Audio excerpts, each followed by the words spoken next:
The former girlfriend of the convicted paedophile Jeffrey Epstein has been moved from a prison in Florida to a minimum security facility in Texas. After her 2021 conviction for helping Jeffrey Epstein sexually abuse underage girls, many believed her story was over.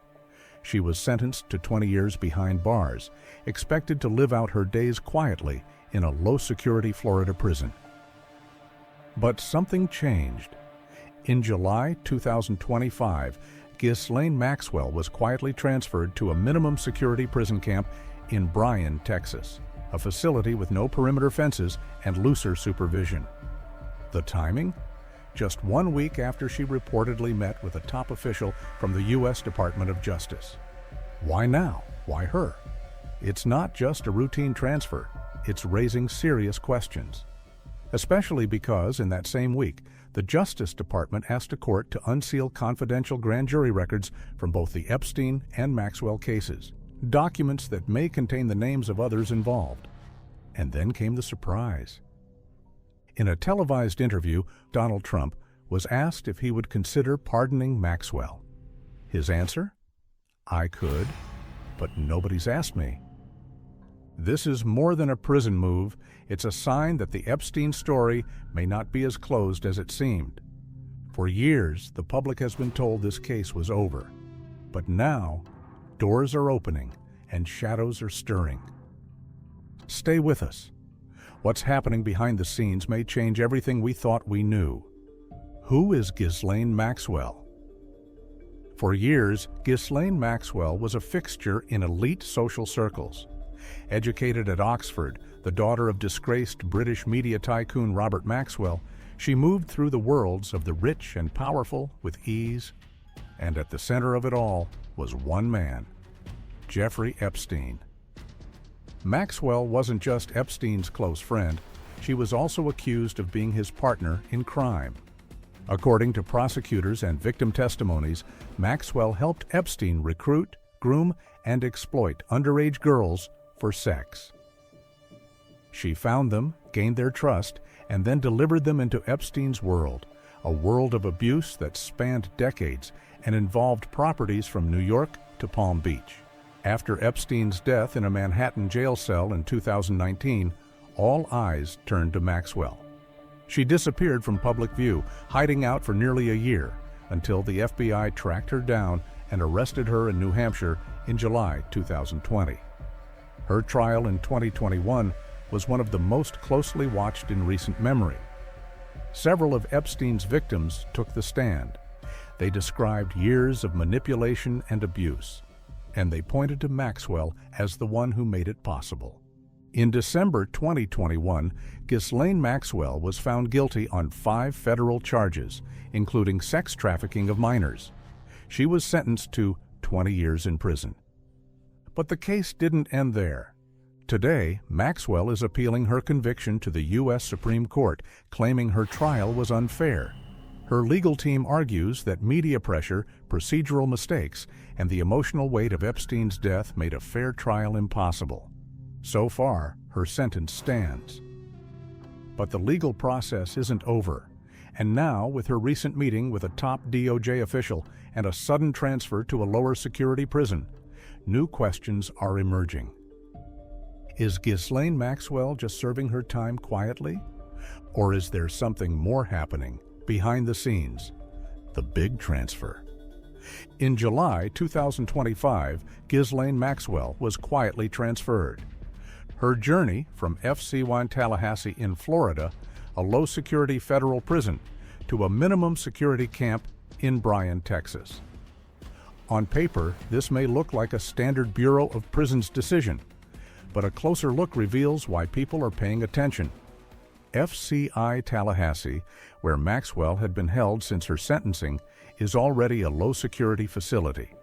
It has double fences, controlled movement, and regular staff checks, standard for white-collar federal offenders, but still secure. But the Bryan Federal Prison Camp, where she now resides, is a step lower in terms of restrictions. Bryan is classified as minimum security, the lowest of the 5 levels in the federal system. It has no perimeter fences, open dorm-style housing, and a more relaxed environment.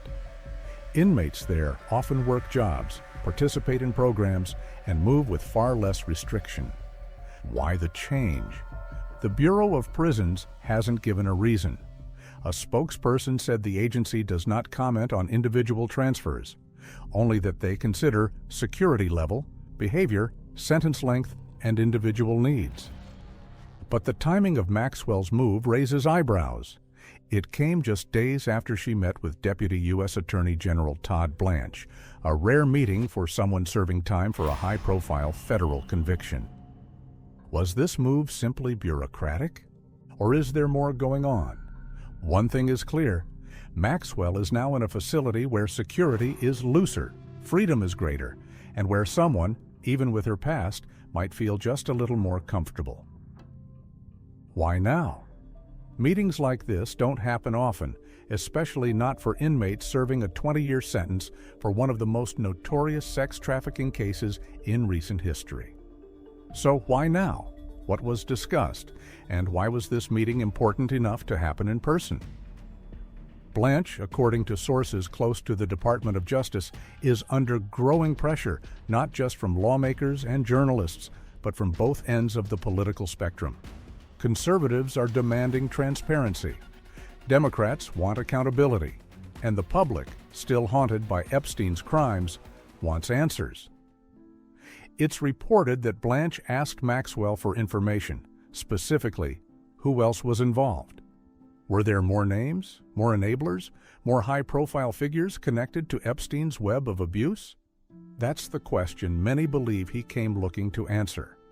And what did Maxwell say in return? No official details have been released. Her attorney, David Marcus, confirmed that she had been moved, but he declined to say more. Not about the transfer, not about the meeting, not about what, if anything, Maxwell is offering in exchange for better conditions, or potentially more. So is she cooperating? We don't know. And that's what makes this so important. Because if Ghislaine Maxwell is now providing names, pointing fingers, or opening the door to more prosecutions, then her move to a less restrictive environment suddenly makes sense. But if this is just coincidence, just standard procedure, then why now? There's no public agreement, no leaked transcript, no court filing confirming cooperation. But behind closed doors, something may have changed. And in a case where secrecy has always been part of the story, silence might be the loudest signal yet. Trump's surprise comments. Donald Trump added a new twist with comments that no one quite expected. It happened during a televised interview with Newsmax at the White House. When asked about Maxwell's situation and whether he might consider granting her a pardon, Trump didn't dismiss the idea outright.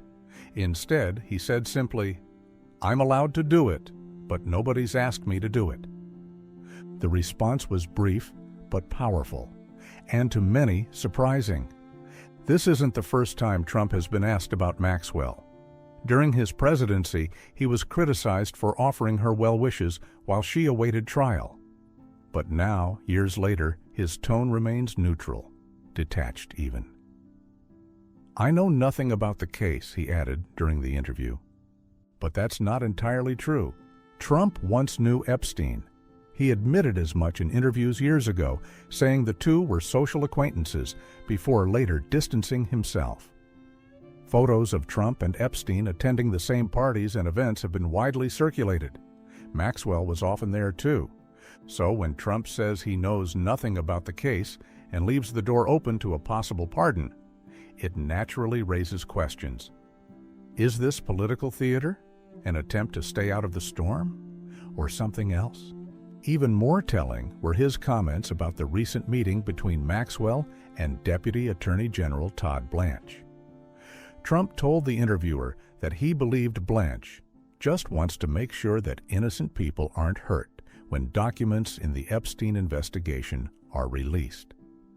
That sentence hung in the air. Who are these innocent people? Why might they be hurt? And what exactly is in those documents that still hasn't come to light? We don't know, but Trump's vague answers only deepen the mystery. As the Justice Department moves to unseal testimony and records related to both Epstein and Maxwell, political pressure is building. And Trump's comments suggest he's watching it all very closely. Whether or not a pardon ever happens, his words reminded the world. This case still touches the highest circles of power, and it's far from over. Legal updates and secrecy. While Ghislaine Maxwell quietly settles into her new surroundings at a minimum security camp in Texas, the legal battle tied to her case and Jeffrey Epstein's legacy is heating up in federal courtrooms. And at the center of it all is a question that could change everything. Should the public finally see what grand juries were told behind closed doors? The U.S. Department of Justice is now pushing to unseal grand jury transcripts tied to the indictments of both Epstein and Maxwell. These documents include testimony from law enforcement officers, witnesses, and investigators, the material that helped bring charges forward in the first place. Normally, such transcripts are kept sealed, hidden. But the DOJ is arguing that, in this case, transparency is in the public interest. 2 federal judges in Manhattan are reviewing the government's request, and what they decide could open the door to new revelations. Grand jury transcripts are often considered the most raw form of evidence, unfiltered, direct, and powerful. They include names, timelines, and details that never made it into public indictments or courtroom arguments. But this push for transparency is meeting resistance. Lawyers representing Ghislaine Maxwell, the Epstein estate, and victims of their alleged abuse have all filed briefs with the court. Each side has its own reasons for caution. Maxwell's attorneys are concerned about fairness, arguing that releasing sealed testimony could influence her appeal to the U.S. Supreme Court. Epstein's legal team, still managing the fallout from civil suits, is pushing to protect certain identities, and victims' lawyers are divided. Some want the truth fully exposed, while others fear re-traumatizing those already harmed. This isn't just a legal tug-of-war, it's a battle over how much the public deserves to know. What if the grand jury transcripts name people who were never charged? What if they reveal connections, timelines, or events that weren't part of the official court record? The judges now reviewing the case face enormous pressure. On one hand, secrecy has protected reputations, institutions, and perhaps even individuals. On the other, it has fueled distrust, conspiracy, and frustration. And as the world continues to ask how deep the Epstein-Maxwell operation really went, these sealed pages might be the closest we ever get to the full truth. Final thoughts/reflection. Ghislaine Maxwell may be behind bars, but the questions surrounding her and Jeffrey Epstein haven't been locked away with her. In fact, they're growing louder. A sudden transfer to a more lenient prison, a private meeting with the Deputy Attorney General, and legal moves that could blow the lid off years of sealed testimony. Is she finally cooperating? Or is this just another carefully timed move in a case built on secrets and silence? The Department of Justice is now asking 2 federal judges to unseal grand jury transcripts from both Epstein's and Maxwell's indictments, documents that have never seen the light of day. Lawyers on all sides are preparing to respond. If those transcripts are released, we may finally learn what, or who, has been protected all this time. Maxwell's sentence continues. But far beyond prison walls, the pressure is building. The public is demanding answers. The courts are holding keys to long-buried evidence.